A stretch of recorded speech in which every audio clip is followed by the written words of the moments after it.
மாணவர்கள் அனைவருக்கும் வணக்கம். சமீபத்தில் நமக்கு குரூப் 2A மெயின்ஸ் எக்ஸாம் நடந்து முடிந்தது. அந்த கொஸ்டின் பேப்பருடைய குவாலிட்டி எப்படி இருக்குது என்பது குறித்து உங்கள்கிட்ட பேச போகிறேன்.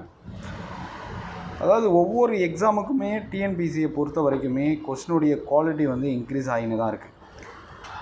குரூப் 2A மெயின்ஸ் முன்னாடி ஒரு எக்ஸாம் நடந்தது. அந்த எக்ஸாம் கேன்சல் பண்ணாங்க. ஓகேவா?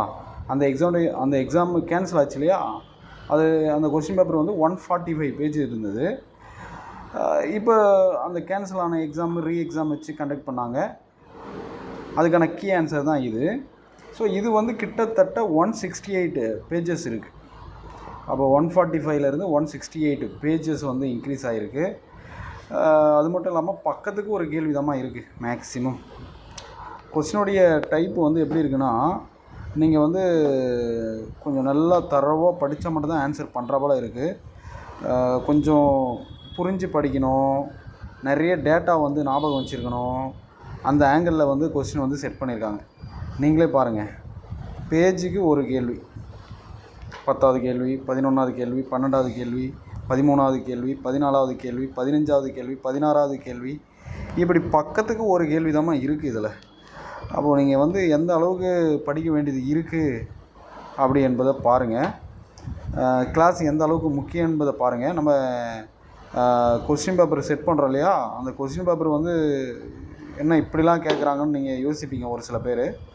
ஸோ அதெலாம் நம்ம இன்ஸ்டியூட்டில் வைக்கிற கொஸ்டின் பேப்பருடைய குவாலிட்டி அதோட இது கொஞ்சம் கடினமானது தான். நீங்கள் அந்த எக்ஸாமை நீங்கள் டஃப்னு நினச்சிங்கன்னா இந்த எக்ஸாமை என்ன பண்ணுவீங்கன்னு யோசித்து பாருங்கள். ஓகேவா? அதனால் கொஞ்சம் சின்சியராக படிங்க. பட் இதில் நம்ம என்ன பாசிட்டிவாக எடுத்துக்கலாம் அப்படின்னா, கொஸ்டின் ஒரு பக்கத்துக்கு ஒன்றுன்னு இருக்குது. இதெல்லாம் கட் ஆஃப் ரொம்ப கம்மியாக தான் இருக்கும். இந்த கொஸ்டின் பேப்பருக்கு ஒரு 150+ எடுத்தாலுமே உங்களுக்கு ஜாப் செக்யூர் பண்ணலாமா. 150லேருந்து 160 இந்த ரேஞ்சில் தான் இந்த கொஸ்டின் பேப்பருக்கான கட் ஆஃப்லாம் இருக்கும் கண்டிப்பாக.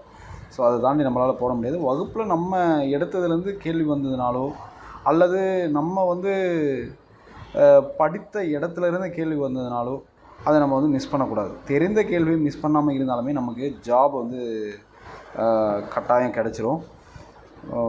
முன்னாடி நாளாக அட்டன் பண்ணும்போது 80-90 பக்கத்தில் வினாத்தாள் இருந்தது, 110 பக்கத்தில் இருந்தது. குரூப் 4 குரூப் 2 எல்லாமே. குரூப் 1 தான் இந்த ரேஞ்சுக்கு இருக்கும். அதுவும் 140 130 அந்த பேஜஸில் தான் இருக்கும் குரூப் 1 ப்ரிலிம்ஸே. பட் இதெல்லாம் எந்த அளவுக்கு இன்க்ரீஸ் ஆகிருக்கு பாருங்கள். பேஜ் நம்பர்ஸு, கொஸ்டினுடைய குவாலிட்டி. கொஞ்சம் சின்சியராக படிங்கம்மா. வாழ்த்துக்கள். தேங்க்யூ.